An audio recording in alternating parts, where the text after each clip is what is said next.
got about 25 minutes. I'm going to give you a potted history of who I am, where I've been, and the importance of maths in my career. I'm going to show you a couple of videos and excite you around maths.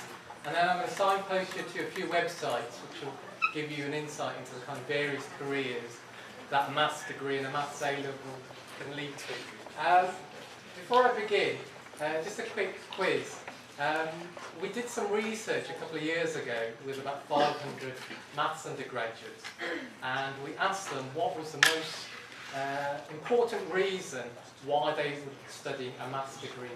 Can anybody tell me what they think the answer to that is? What was the most popular reason they were studying a maths degree?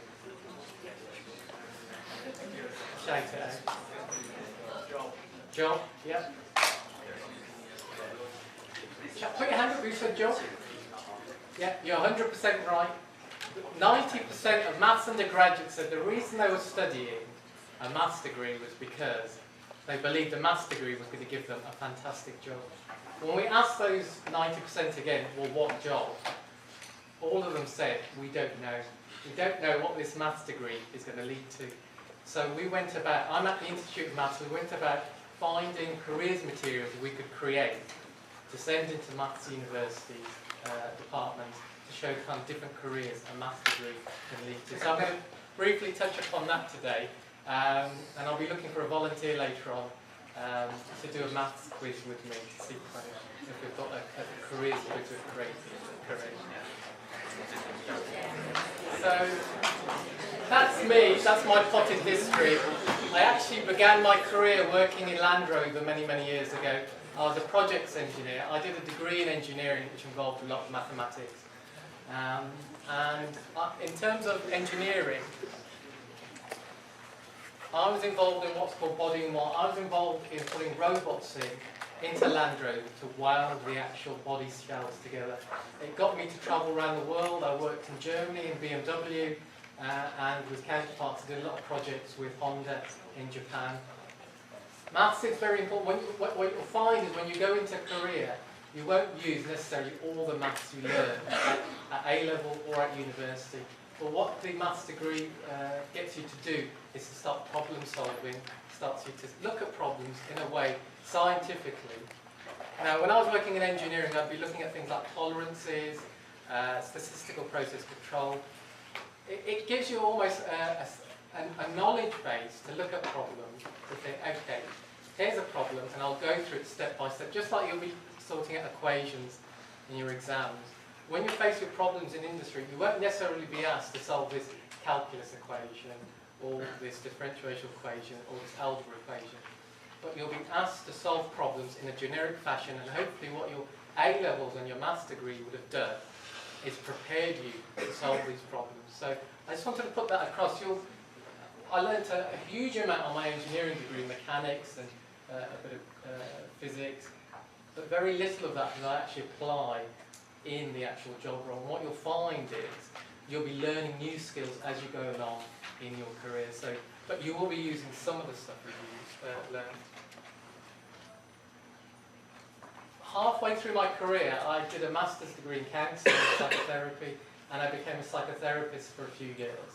And I went back into engineering, and what I found was it actually elevated me into senior management very quickly.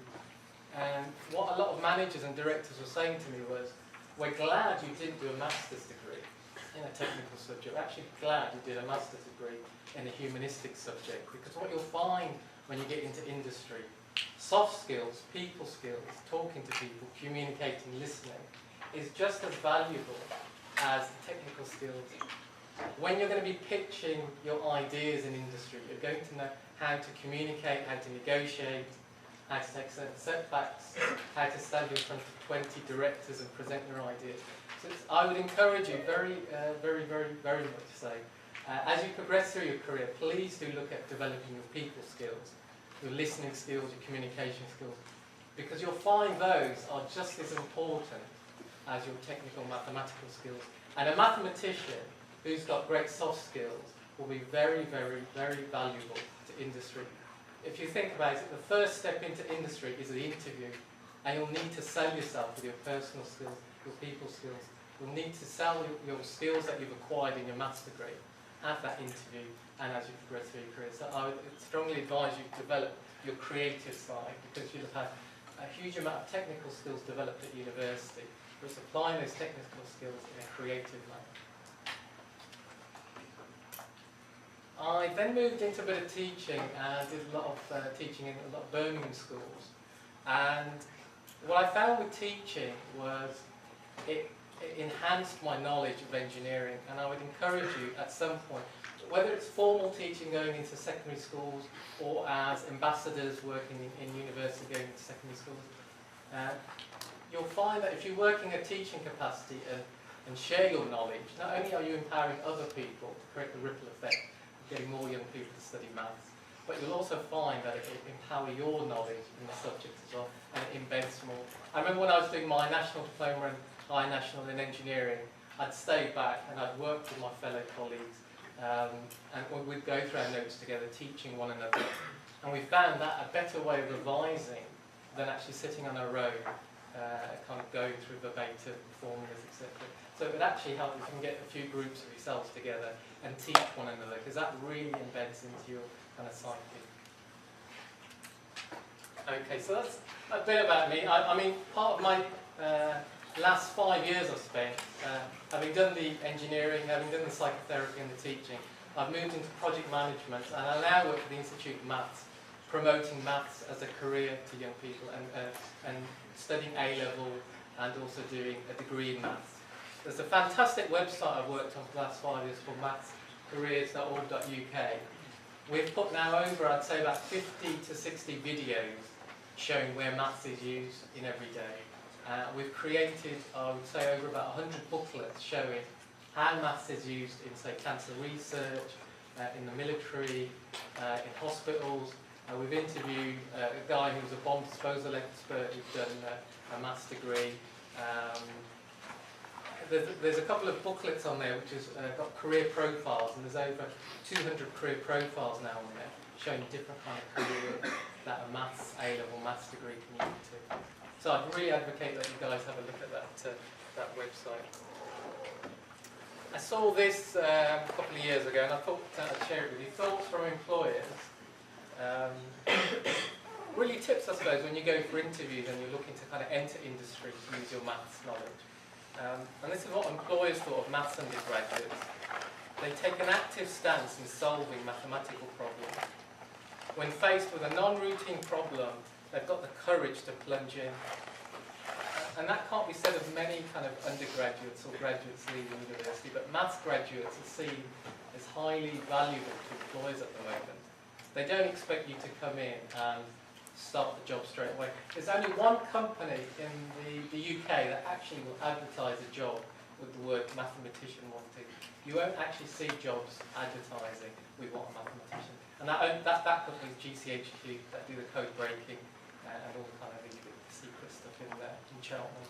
But apart from GCHQ, you won't see the word mathematician wanted. So what you will see is jobs, for instance, like structural engineer, project engineer, which will need your maths skills. So, and that's why, again, I'd advocate you go back to the Maths Careers website, because you'll see a whole range of careers. One of the things we did a couple of years ago, we went into a secondary school and did a quick survey with young people saying, what do you think you could do with a maths degree? And they said teaching and accountancy, and that was what the whole class said.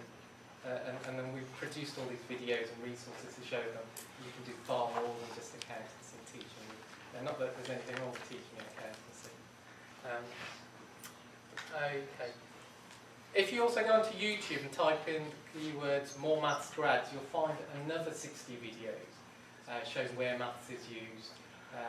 And it starts from GCSE level to A level, and there's also some degree topics. We just recently filmed 5 films actually with maths undergraduates who studied maths and now are working in the industry. We had a chap who's working in the NHS and using his maths.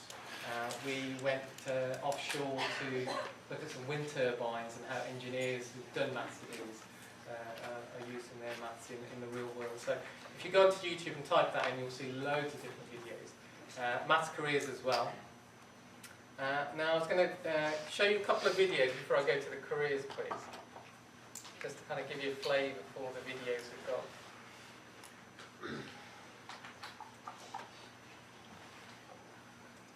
And this was a chap we filmed a couple of years ago. Hi, my name is Thomas McCauley. I'm second officer here on board the Pride of Hull, and I work for P&O Ferries. My responsibilities here on the Pride of Hull are a navigation officer, and in that role I drive the ship from point A to point B, and also am responsible for the loading of the cargo down on the vehicle decks.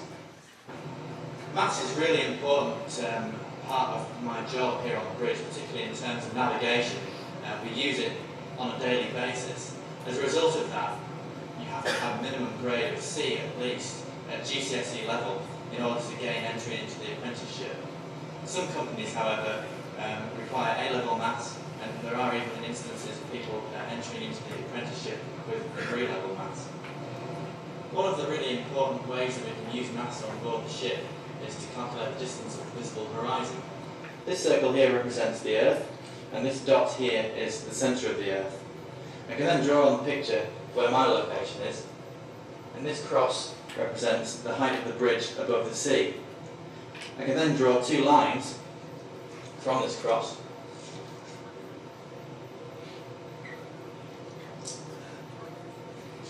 One, two, and these two lines represent the visible distance of the horizon. We can then label the points A, B, and C. Okay, I'm going to draw some more lines on now.